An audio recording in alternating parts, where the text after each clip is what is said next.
Welcome to the J.R. Hendrick Texan Gentleman, a podcast that deals with the early life of J.R. Hendrick. This is J.R.'s father on the Blake Carter Show.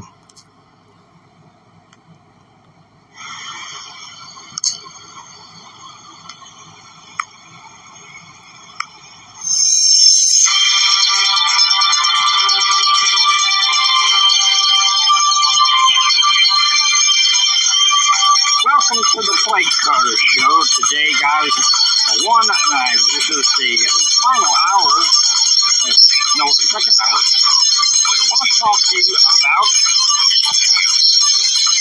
EAA Administrator James Hendrick. This is pre-tape. Jim, how are you? Aim in the ways better than I deserve. Jim, this character assassination by journalists in the Atlantic Daily and the New York Examiner has got to take a toll on you personally and professionally. Let me say this.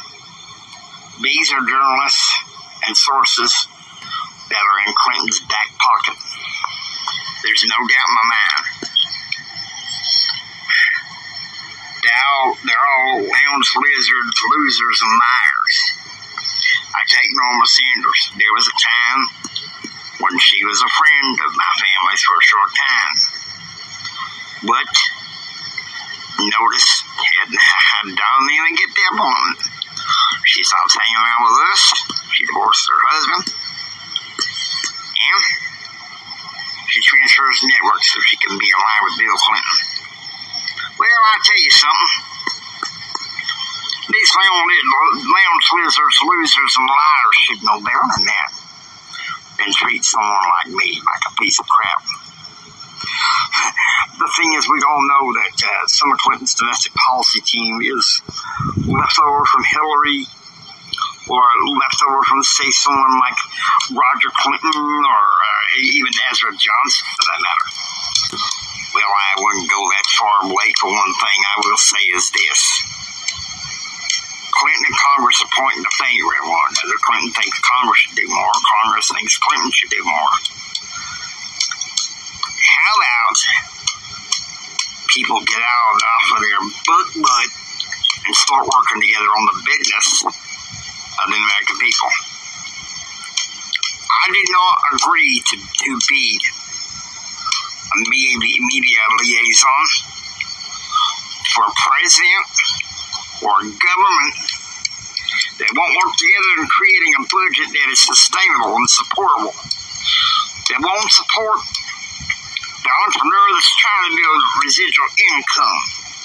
All it is the same old package, dog and pony show and tell. And you're not going to say this, Jim. I don't blame you for not supporting Bob Dole. It's a slide into hell.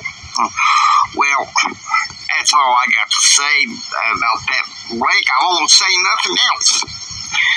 Well, I got to say, the two banker cronies of the Clintons, because they should go to jail.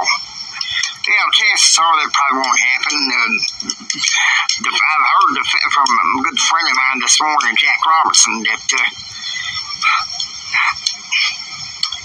they're going to go ahead and dismiss the charges. Man, I got to say, this is scary. Our choices. Well, that's why I support Brown, our libertarian candidate, because he sees what's wrong with our two-party system. A messed up system, where we just keep playing the same game by the same rules. The tired old policies that didn't work.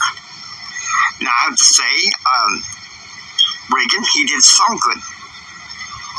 But I have to say, Jim, unlike you, he created a swamp. Now, hold on just a second, Blake. He didn't create no swamp. Well, in a way, yes. He increased taxes. He shouldn't have done that. To pay for more pet projects. But Bush did the same thing. And Clinton the same. If you wanna think of someone that really created the swamp, it started with FDR. Now, I'm not gonna have no argument with that. There's fools with no better things to do than play games. Well, yeah, I think that's part of the problem. We're too busy, instead of fixing this economy, and going out there and being the world's police. It's something how, they won't say, no one will say who's at fault. And they just keep pointing the fingers at one another. Congress is temporarily recessed. Clinton's policy team is just barely getting it together, not for long, just before in time for Congress to get back from recess. And to tell you the truth, I gotta say, Americans are getting sick and tired of the game. At least that's what I hope. At the same time, though, Clinton will do anything, say anything to get reelected. And you're fed up. Damn right I'm fed up. I'll serve this country for what's left, but I gotta say, my patience is running thin. And within 2 months, I don't give a damn what Clinton says. I'm going home. You've served well in this country. A job, I gotta be honest with you, Jim, it's a job you should have never asked for. But maybe I'm glad that you accepted and went up to the challenge and took it. In a way, in 94, you took him on and won. In 95, you took him on and would have won, were it not that the fact that he took some advice that actually made people starting to leave, and advisors that maybe shouldn't have been there. Surely not Dick Morris. Oh, Jim, sorry, but I'm gonna take a fight with him. Really, I mean, there's rumors out there that he is involved in a sex scandal, which is going to force him eventually to leave the White House staff. Clinton's damn fool, okay? He won't acknowledge whether he had a relationship with Branscombe, but let's face it.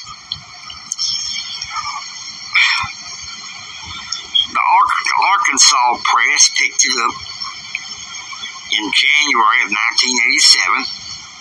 He had an assistant over in Commerce named Molly Barron, who went in with Arkansas Attorney General to move that be stricken from ever talked about in the press.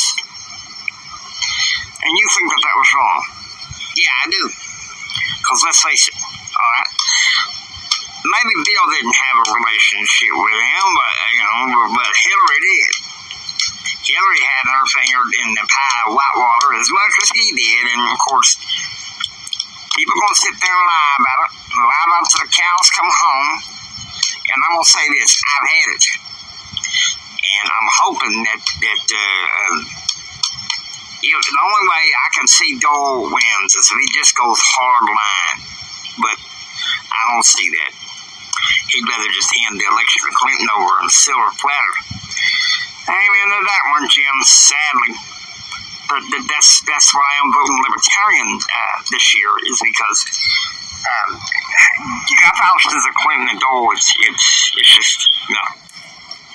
How do you intend to vote for president? I'd rather not say until I step down. I'd rather not say, because quite frankly, I'm not going to be a big-time supporter of Dole, but I'll be a supporter for Republican candidates, even after they throw me out.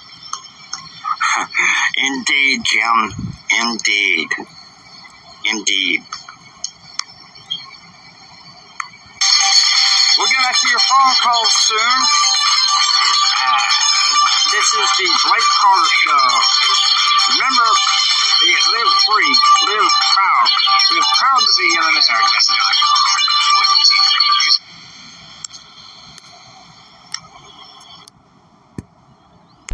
Hope you enjoy listening to the J.R. Hendrick Texan Gentleman. Like it here, please subscribe, become a part of the adventure. Get ready for the rest of the story. It gets a little bumpy from here.